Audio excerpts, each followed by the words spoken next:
Hey kiddos, here's the review video for Spiral 13. We're going to start off with exponent rules and polynomial stuff. And this is a graded section on the spiral. This is the last time we're going to see this, the first one of the quarter. So you got a pretty good chance to boost some grades. Before I even begin looking at this first problem, I'm going to put one exponent anywhere that I don't see an exponent in the entire problem, both with the numbers and the variables, just so I can make sure that I hit everything. And then I'm going to take care of the exponents that are outside the parentheses. So we're going to do 4 squared, because 1 times 2 is 2, x squared, because 1 times 2 is 2, y to the 10th, and then on the bottom we're going to have x to the 6th, and y to the 2nd. For the other parentheses, we're going to have 3 to the 3rd, and then we got x squared to the 3rd is going to be x to the 6th. On the bottom we've got 2 to the 3rd, x to the 24, and then y to the 3rd. I'm going to multiply things across because I find that a little bit easier than dividing first. I don't really want to deal with those numbers entirely, but I'll write 4 squared as 16 and 3 cubed is 27, and not simplify that quite yet.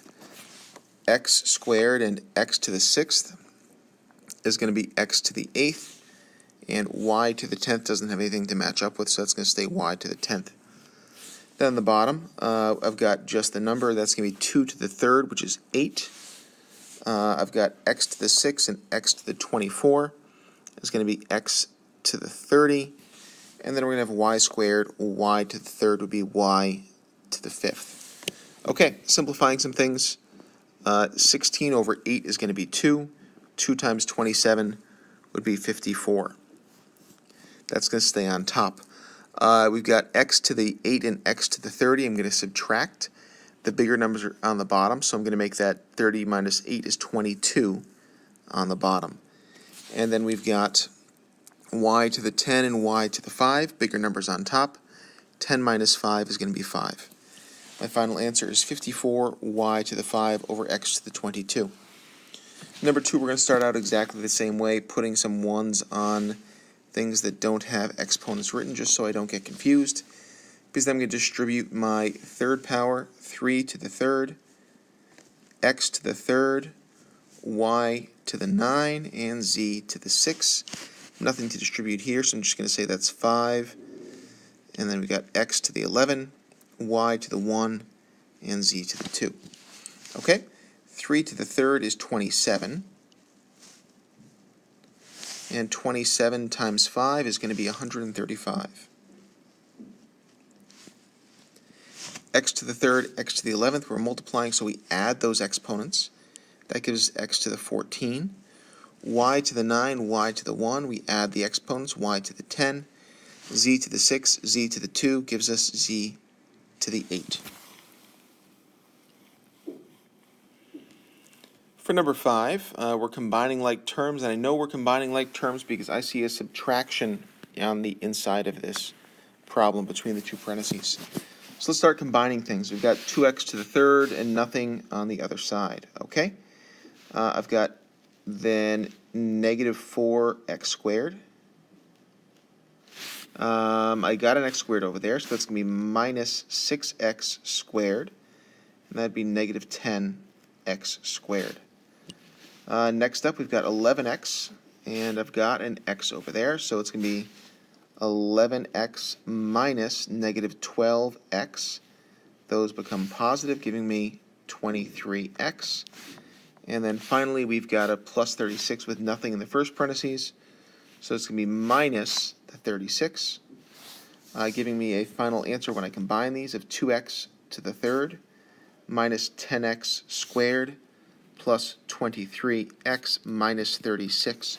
That's as far as you can go. You cannot combine anything else. For problem number 7, here we've got some distribution. We've also got 3 pieces in both, so this is going to be a lovely problem. I've also set this up so we're going to have kind of weird exponents going on, and I'm going to show you how I deal with that, although I don't know that I would give something to you that does this on a spiral. 2 times 7 is going to be 14. X to the third is going to be x to the sixth. 2x to the third times minus 2x is going to be minus 4 x to the fourth. And 2x to the third times 12 would be plus 24 x to the third. Next up, we've got 3x squared negative. When I do that, I'm going to get x to the fifth. Oh man, I don't have an x to the fifth in this first line. So I'm going to write this minus 3 times 7 is going to be minus 21 x to the fifth, and I actually want to do that in the line below this. So I'm going to do this here, minus 21 x to the fifth. That's just in case I have some other ones of those.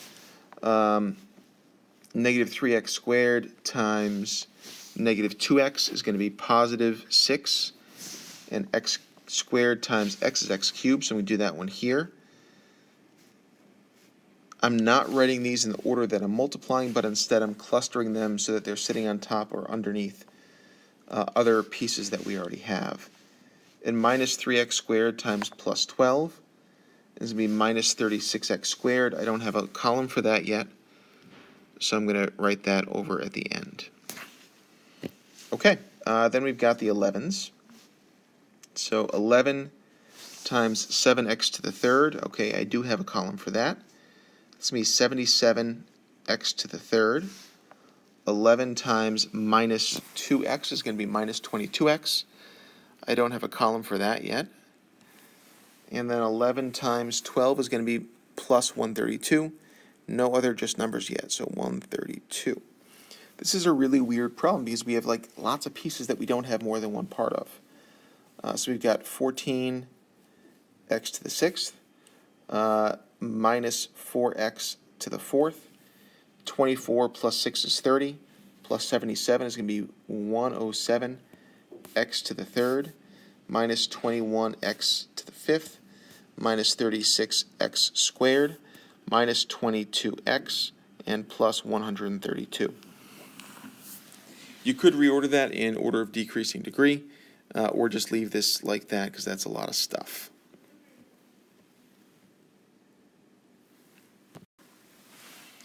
Next up, we've got to do some sketching and graphing of polynomials that we're going to have to factor first.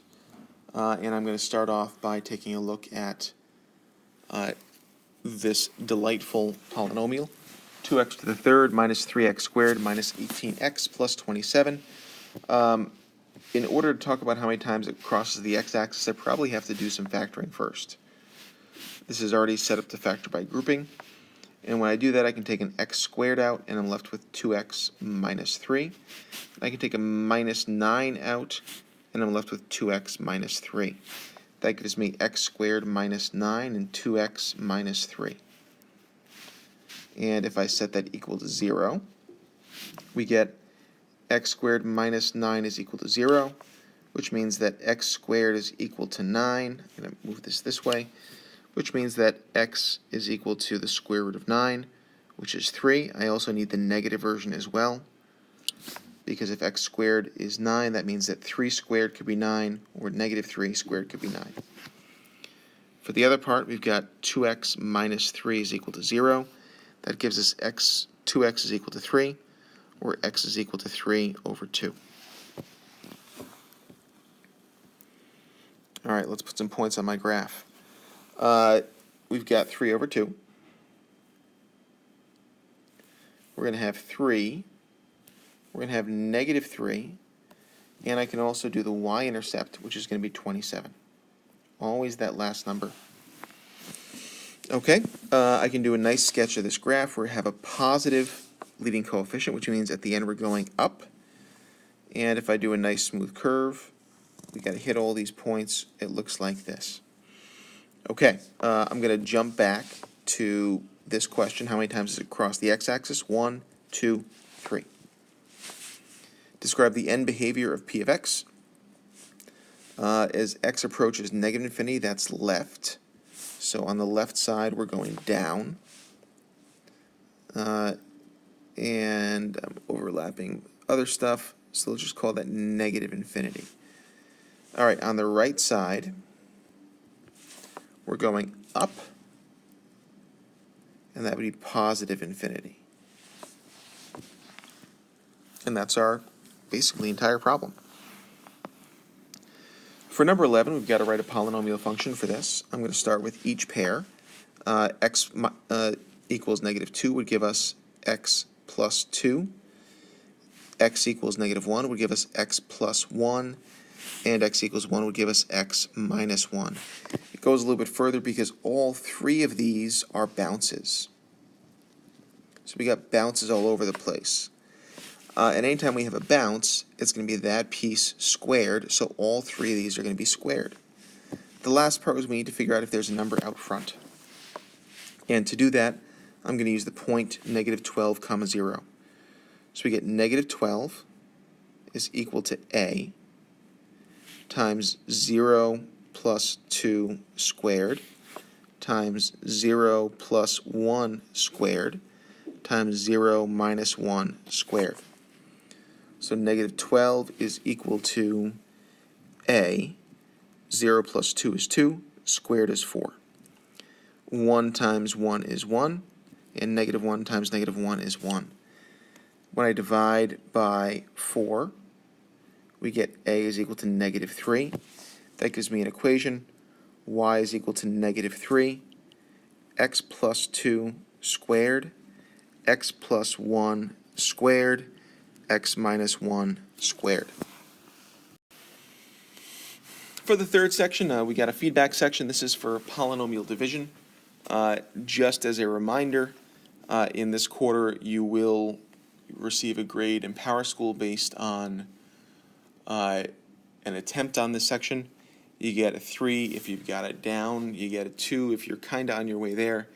You get a 1 if you got a little bit but really not a heck of a lot. And you get 0 if you leave it blank. Those grades will change if you show up for help on this section after school or if you improve on a later spiral. So the first thing we got to do is some long division. I'm going to set this up.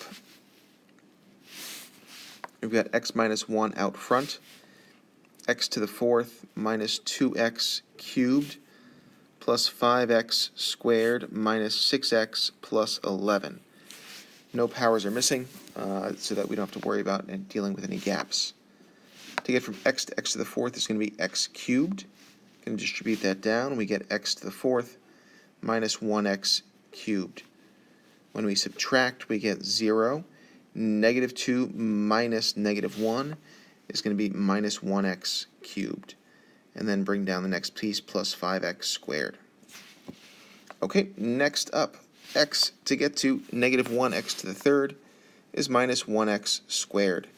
When I distribute that down, we get minus 1x to the 3rd and plus 1x squared. When we subtract, we get 0, and then 5 minus 1 is going to be 4x squared. Bring down our minus 6x. Okay, next we're going from x to 4x squared is going to be plus a 4x. We're going to distribute, and we get 4x squared minus 4x. When we subtract, we get 0 and -2x. Running a little bit out of space here, which is going to be fun. I'm going to bring the 11 down and then repeat the process.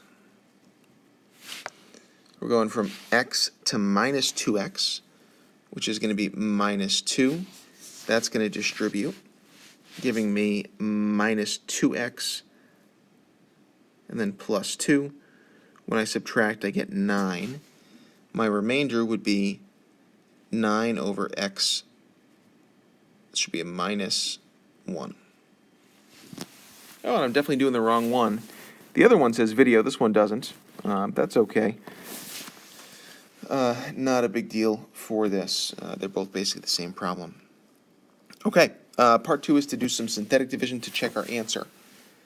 We know that if we're using x minus 1 as our divisor, that means a plus 1 goes on the inside. We're also going to use the coefficients. I'm going to put a 1 in front of my x to the 4th so I know that there's a 1 there. we got minus 2. We're going to have plus 5, minus 6, and 11. All right, bring down the first number, multiply. We get 1 up top. I'm going to add those together. Negative 2 plus 1 is minus 1. I'm going to multiply to get minus 1. And 5 minus 1 is going to be 4. I'm going to multiply to get 4. Negative 6 plus 4 is negative 2. And I'm going to multiply to get negative 2.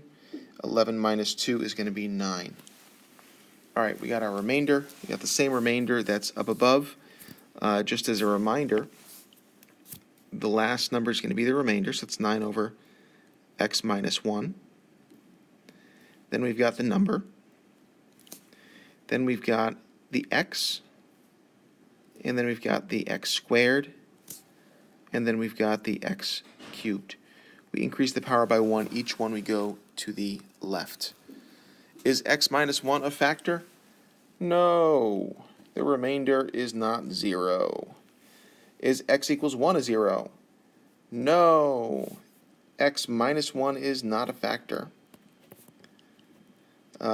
You also could plug in, I think this is p of 1, and you would get 9, which happens to be the remainder, as your answer.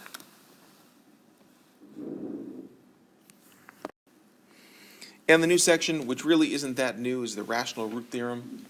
This one is going to be feedback only as well. You're going to be asked to do a couple things here. The first is to identify all possible rational roots.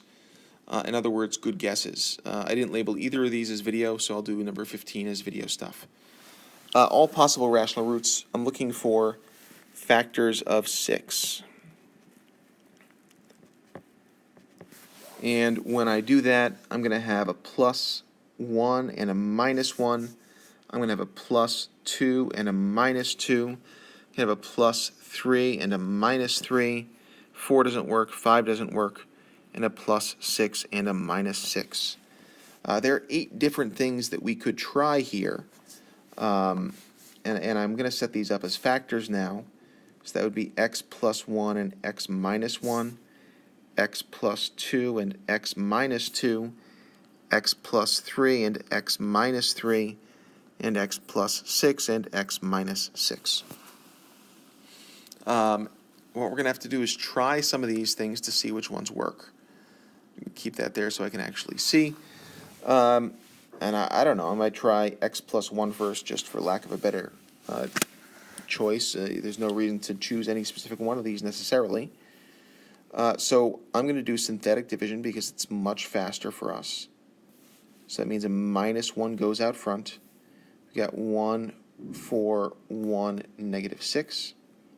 Bring down, we get negative 1. Add, we get 3. We multiply, we get negative 3. When we add, we get negative 2, which gives us a remainder of negative 4. All right, that one did not work. I'm going to put a nice X through that factor so I don't use it again. Then I'm going to try maybe x minus 1, which means a plus 1 is outside. I'm going to repeat the exact same process. 1, 4, 1, negative 6. We bring the 1 down, we multiply, we get 1, then we add to get 5. 1 times 5 is 5, 1 plus 5 is 6. 1 times 6 is 6, minus 6 plus 6 is 0. That means that it worked. That also means that x minus 1 is our first factor. Okay, so then going backwards, we got our remainder. This would be plus 6. Then this would be 5x and 1x squared. This is factorable. We've got a times c is 6 and b is 5. That's going to be 2 and 3. So our other factors would be x plus 2 and x plus 3. You may have chosen different numbers than I to begin solving this problem. You may have chosen wrong a few extra times. But those would be the 3 magic factors that if you had chosen any of those 3, you would have gotten to the same answer. So we had 8 possibilities, 3 of them worked. If you're lucky, you might get on the first try. If you're not, you might have to do some other dividing to make that work. Okay, identify all zeros. From x minus 1, we get x equals 1. From x plus 2, we get x equals negative 2. And from x plus 3, we get x equals negative 3. In summary, what we did here was we identified possible good guesses. That's based on that constant. And that's just based on the idea that to multiply to 6, we need things in the parentheses that let us actually multiply there. So in this case, that's going to be negative 1, 2, and 3. When you multiply those, you get negative 6. The next thing we did was we tried some of those guesses out. We used synthetic division because it's faster, it takes less space. And on the first try, we didn't get one that worked. Some people cross out that entire division thing. You don't necessarily need to, but that one did not work for us. On the second try, we hit pay dirt, and we found that when you divide by x minus 1, you get x squared plus 5x plus 6, which then factors into x plus 2 and x plus 3. The very last piece was we took those factors and we wrote them as zeros. Zeros or x-intercepts would be these three values. They're also called roots. I might ask for any of those three things. And that's it.